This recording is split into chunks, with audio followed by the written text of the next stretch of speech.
Evangelho de Marcos, capítulo 15. E logo ao amanhecer, os principais sacerdotes com os anciãos e os escribas e todo o sinédrio tiveram conselho, e amarrando Jesus o levaram e entregaram a Pilatos.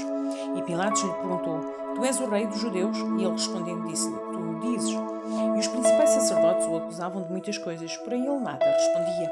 E Pilatos o interrogou outra vez, dizendo: Nada respondes? Vê quantas coisas testificam contra ti. Mas Jesus nada respondeu, de maneira que Pilatos se maravilhava. Ora, no dia da festa costumava soltar-se um preso, qualquer que lhes pedissem.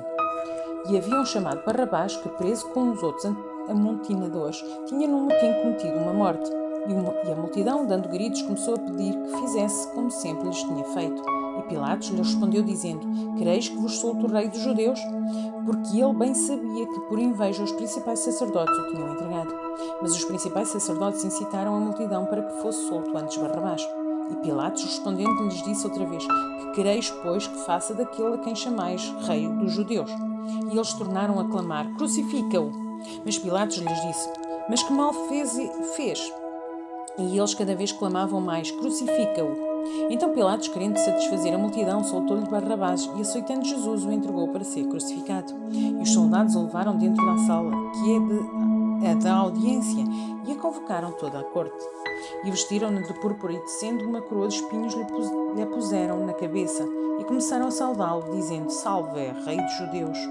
E feriram-no na cabeça com uma cana, e cuspiram nele, e postos de joelhos o adoraram. E, havendo-o escarnecido, despiram-lhe a púrpura, e o vestiram com as suas próprias vestes, e o levaram para fora, a fim de crucificarem. E constrangeram um certo Simão, Cirineu, pai de Alexandre e de Rufo, que por ali passava, vindo do campo, que levasse a sua cruz. E levaram-no ao lugar da Gólgota, que se traduz por lugar da caveira, e deram-lhe a beber vinho com mirra, mas ele não o tomou. E, havendo crucificado, repartiram as suas vestes, lançando sobre elas sortes, para saber o que cada um levaria.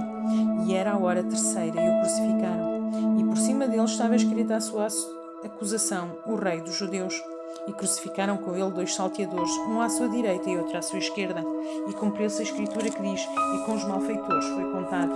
E os que passavam blasfemavam dele, meneando as suas cabeças e dizendo: tu que derrubas o templo e em 3 dias o edificas, salva-te a ti mesmo e desce da cruz. E da mesma maneira também os principais sacerdotes com os escribas diziam uns para os outros, zombando: Salva os outros e não se pode salvar a si mesmo. O Cristo, o Rei de Israel, desça agora da cruz, para que o vejamos e acreditemos. Também os que com ele foram crucificados o injuriavam. E chegada a hora sexta, houve trevas sobre toda a terra até a hora nona. E à hora nona Jesus clamou com grande voz, dizendo: Eloi, Eloi, lama sabachthani, que traduzido é: Deus meu, por que me desamparaste? E alguns dos que ali estavam ouvindo isto diziam: Eis que chama por Elias. E um deles, correndo em beber uma esponja em vinagre, pondo-a numa cana, deu-lhe de beber, dizendo: Deixai, vejamos se virá Elias tirá-lo.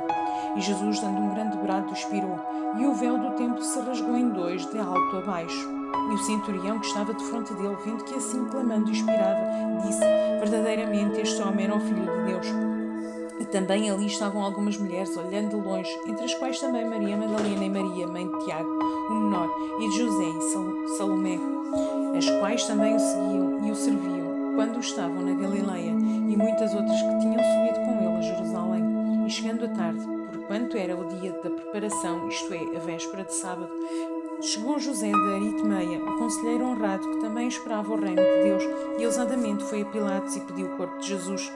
E Pilatos se maravilhou de que já estivesse morto, e chamando o centurião perguntou-lhe se já havia muito que tinha morrido. E tendo certificado pelo centurião, deu o corpo a José, o qual comprara um lençol fino, e tirando-o da cruz, envolveu no lençol e o depositou num sepulcro, lavrado numa rocha, e revolveu uma pedra para a porta do sepulcro. E Maria Madalena e Maria, mãe de José, observavam onde o punham.